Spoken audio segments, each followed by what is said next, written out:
Bismillahirrahmanirrahim. Assalamualaikum warahmatullahi wabarakatuh. Alhamdulillahi thayyiban mubarakan fih, kama yuhibbu rabbuna wa yarda. Asyhadu an la ilaha illallah wahdahu la syarikalah, wa asyhadu anna Muhammadan abduhu wa rasuluhu, amma ba'd. Sahabat muslim dan muslimah rahimani wa rahimakumullah. Insyaallah ta'ala kita akan lanjutkan kembali pembacaan kitab Tazkiyatun Nafsi, Mafhumuha wa Maratibuha wa Asbabuha. Penyucian jiwa, cara memahaminya, tingkatan-tingkatannya, dan sebab-sebab yang bisa ditempuh untuk meraih kesucian jiwa. Di halaman yang ke-22, qala al-mu'allifu hafidhahullahu ta'ala, berkata penulis, fal abdu muhtajun ila rabbihi an yarzuqahu zakatan nafsi wa an yu'inahu ala ta'ati wa la yanbaghi lil abdi an ya'tamida ala haulihi wa quwwatihi. Seorang hamba sangat butuh kepada Tuhannya, butuh agar Allah memberikan karunia, yaitu kesucian jiwa.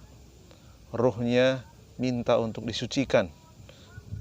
Ia butuh pertolongan agar ia berada di atas ketaatan.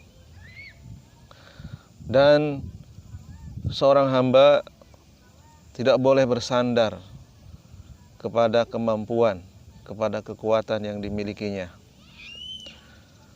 Walihada syar'a lana inda nida'i lis-salati allati hiya a'dhamu ma yuzakkil al-insanu biha nafsahu inda sima'il munadi yunadi ilaiha bi hayyalas shalah hayyalal falah an naqula la haula wala quwata illa billah. Oleh karena itu Allah SWT mensyariatkan kepada kita ketika ada suara panggilan azan agar kita melakukan sebuah ritual di antara ibadah yang sangat agung. Bahkan ibadah tersebut membeda antara kafir dan muslim, yaitu sholat 5 waktu. Sholat adalah ibadah yang bisa mensucikan seorang hamba. Ketika mendengar panggilan dari muadzin, ketika mengucapkan hayyalas sholah, hayyalal falah, yang artinya ayo kita sholat, ayo kita menuju kepada kemenangan, maka kita disyariatkan untuk mengucapkan la haula wala quwata illa billah. Tidak ada daya, tidak ada kekuatan kecuali atas pertolongan Allah. Fahada mautinun azimun khudila bisababi su'i fahmihi ba'di ahlil bid'i. Ya, ahlil bid'i. Akan tetapi ada pemahaman yang sangat berbahaya, yang itu berasal dari buruknya pemahaman sebagian kelompok ahli bid'ah ketika mereka memahami tentang permasalahan di dalam mensucikan jiwa. Ada pemahaman yang berbahaya, pemahaman yang menyimpang dari Al-Quran dan Sunnah, menyimpang dari pemahaman para sahabat.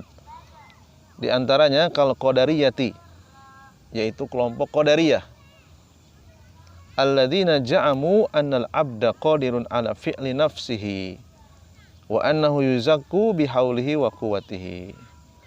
Yaitu kelompok Qadariyah, mereka memiliki pemahaman, memiliki keyakinan bahwa sesungguhnya seorang manusia itu mampu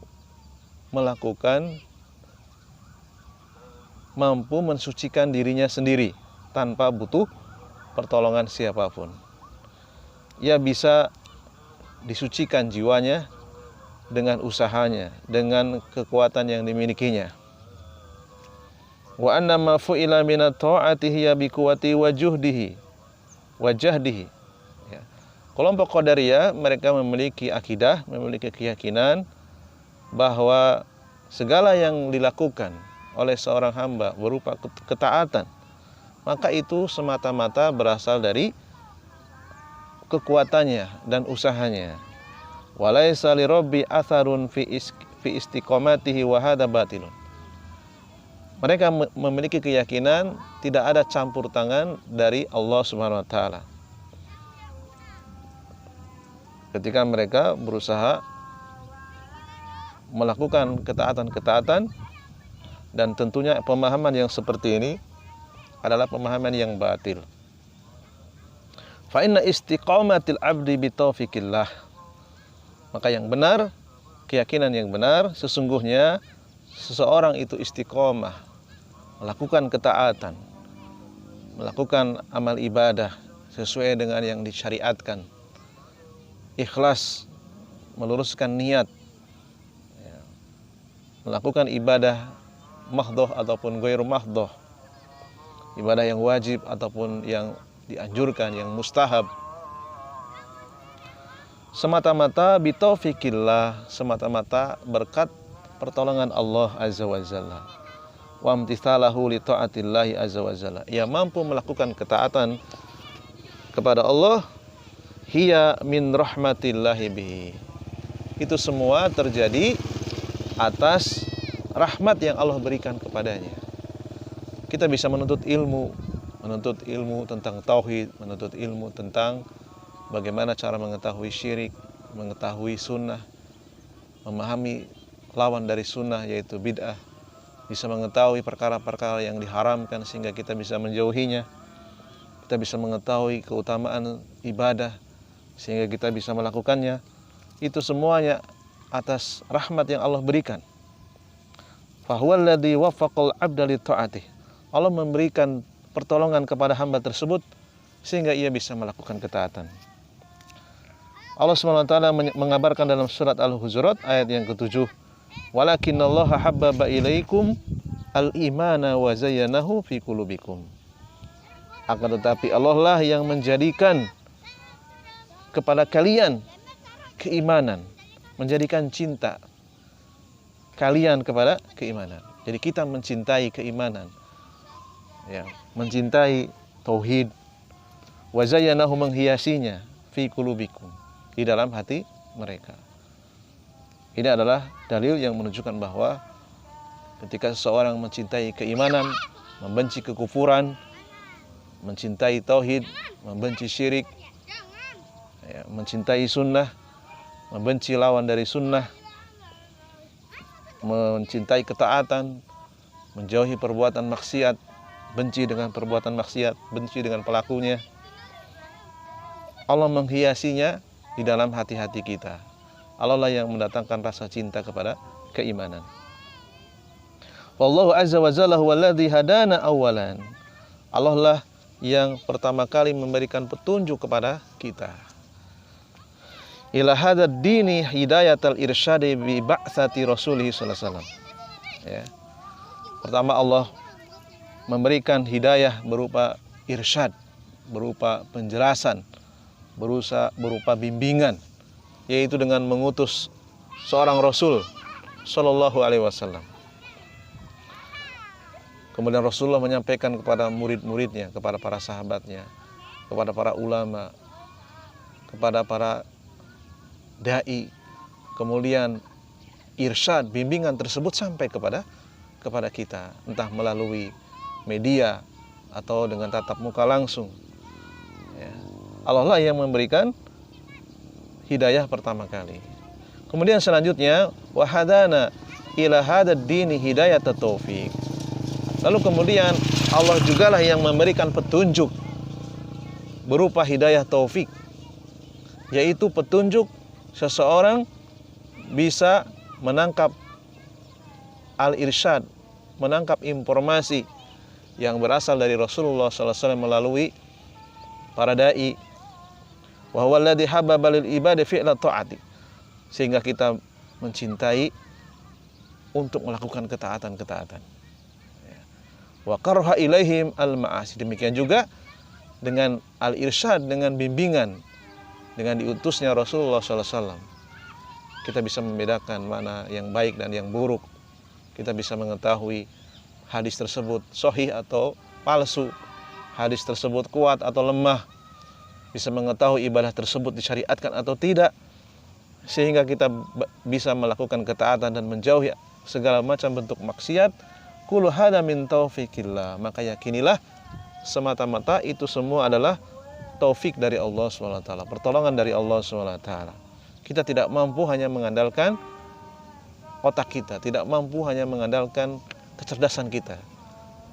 Karena banyak orang yang diberikan IQ yang tinggi, nilai akademis yang tinggi, kepintaran dalam ilmu keduniawian yang begitu hebat, ya, jago matematikanya, jago ilmu komputernya, namun mereka tidak mampu menangkap al-irsyad, tidak mampu menangkap informasi, tidak mampu menangkap pelajaran yang disampaikan oleh para dai ahlus sunnah wal jamaah. Tidak bisa membedakan tauhid dan syirik, tidak mampu membedakan mana yang sunnah dan mana yang bid'ah, tidak mampu membedakan mana amalan yang disyariatkan dan mana yang tidak, tidak mampu membedakan mana amalan-amalan yang haram dan hal-hal yang diperbolehkan, ya. Kalau semata-mata mengandalkan otak kita, mengandalkan kecerdasan kita, tidak akan mampu kalau Allah tidak memberikan pertolongan. Wa hada taufiqu aidon lahu sababun minal abdi kama bayyanallahu azza wa jalla fi qaulihi, ya. Sebab pertolongan Allah lah yang kemudian menjadi sebab, ya, hamba tersebut, ya, diberikan kemudahan untuk melakukan ketaatan. Sebagaimana Allah jelaskan dalam ayatnya yang lain, fa amma man a'ta wattaqa wa saddaqa bil husna fasanuyassiruhu lil yusra wa amma man bakhila wastagna wa kadzdzaba bil husna fasanuyassiruhu lil usra. Adapun orang yang diberikan harta, ya, kemudian ia bertakwa, ia menggunakan harta tersebut di jalan Allah, menggunakan untuk ibadah, ya, digunakan untuk kepentingan kaum muslimin, digunakan untuk menafkahi orang-orang yang menjadi tanggungannya, wa shadaqa bil husna, dan ia membenarkan, meyakini ketika ia mengeluarkan harta, ketika ia memberikan nafkah kepada anak istrinya, kepada orang-orang yang menjadi tanggungannya, ia menyedekahkan hartanya untuk orang lain, untuk dakwah di jalan Allah, ia meyakini bahwa itu semua adalah ada pahala di sisi Allah. Maka dengan sebab itu Allah mudahkan baginya jalan kemudahan. Adapun orang yang kikir, orang yang tidak butuh kepada Allah, ia merasa dirinya sudah cukup, bahkan ia mendustakan adanya pahala, ia tidak yakin bahwa harta yang bisa ia gunakan untuk di jalan Allah itu, ia mendustakan adanya pahala, ia tidak percaya adanya balasan. Fasanu yassiru lil usra, maka ia pun dimudahkan oleh Allah SWT menuju jalan kesengsaraan. Surat Al-Lail ayat yang kelima sampai dengan 10. Fal abdu idza aqbala 'ala Allahi wa imtathala amrahu wa sadaqa bisawabihi alladhi a'addahu lil muti'ina waffaqahu Allah. Maka apabila seseorang ia menghadapkan diri kepada Allah, melaksanakan perintahnya, melaksanakan kewajiban-kewajibannya, melaksanakan ketaatan-ketaatan, kemudian ia meyakini bahwa ada pahala di sisi Allah yang akan ia terima, ia meyakini Allah telah menyediakan baginya pahala bagi orang-orang yang mentaatinya, maka Allah akan memberikan taufik kepadanya. Wa zadahu taufiqan wa hidayatan. Allah akan tambahkan taufik, Allah akan tambahkan hidayah. Jadi ini juga menjadi motivasi kepada kita bahwa setiap ketaatan yang kita lakukan